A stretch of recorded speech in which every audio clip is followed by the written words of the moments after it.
కోసం కావచ్చు, లేకపోతే మీ ఆహ్వానం నిర్ణయం కోసం కావచ్చు, వచ్చేవాళ్ళు ఎవరైతే ఉన్నారో వాళ్ళు పొలిటికల్గా అడుగులు వేస్తారనే విమర్శలు బయట ఊపందుకున్నాయి. ఆ క్రమంలో మీ దగ్గరికి రావడం చాలా ప్రాధాన్యత సంతరించుకుంది. దీన్ని మీరు ఎలా చూస్తారు, ఏ రకంగా కామెంట్ చేస్తారు? మన రాష్ట్రంలో వనరులు ఉన్నాయి, రాజకీయ చైతన్యం ఉంది, ఆర్థిక బలం ఉంది. మన రాష్ట్రం తలుచుకుంటే తెలంగాణ ఇవాళ అభివృద్ధి చెందిందంటే మన రాష్ట్రంలో ఉన్న వాళ్ళే అక్కడ అభివృద్ధి చేశారు.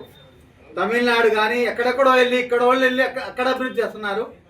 మన రాష్ట్రం చాలా కష్ట పరిస్థితిలో ఉంది కాబట్టి అమరావతి రాష్ట్రంలో అమరావతి రాజధాని అభివృద్ధి చెందాలంటే ముఖ్యంగా పేదల పక్షాన నిలబడే ఇలాంటి వ్యక్తులు ఆణిముత్యాలు అవసరం ఉంది.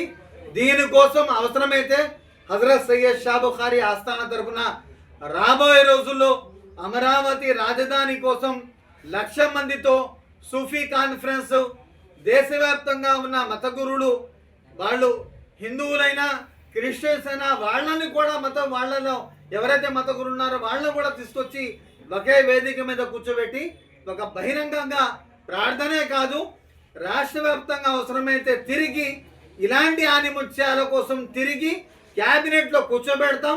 కంపల్సరీ అలాంటి వాళ్ళ వల్ల పేదలకి, బలహీన వర్గాలకు, దళితులకు, మైనార్టీలకు, ముఖ్యంగా పేదవాళ్ళు ఎవరైతే వాళ్ళు ఇబ్బంది పడుతున్నారో వాళ్ళందరికీ రంగా గారి ఆశయాలు పూర్తిగా అయ్యేంత వరకు మేము వారి వెంట ఉంటామని చెప్పి తెలియజేస్తున్నాం.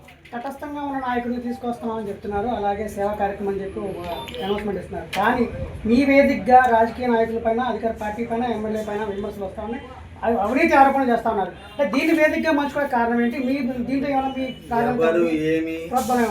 ఎవరు ఏం మాట్లాడినా అసలు దానికి విమర్శలకి మా దగ్గర ఎటువంటి సేవా కార్యక్రమాల్లో సూఫీజం, మాలో సూఫీజం అంటే ఏంటంటే పూర్తిగా అందరూ బాగుండాలి, అందరినీ కలుపుకెళ్ళే తత్వం మాది, విమర్శించే తత్వం మాది కాదు.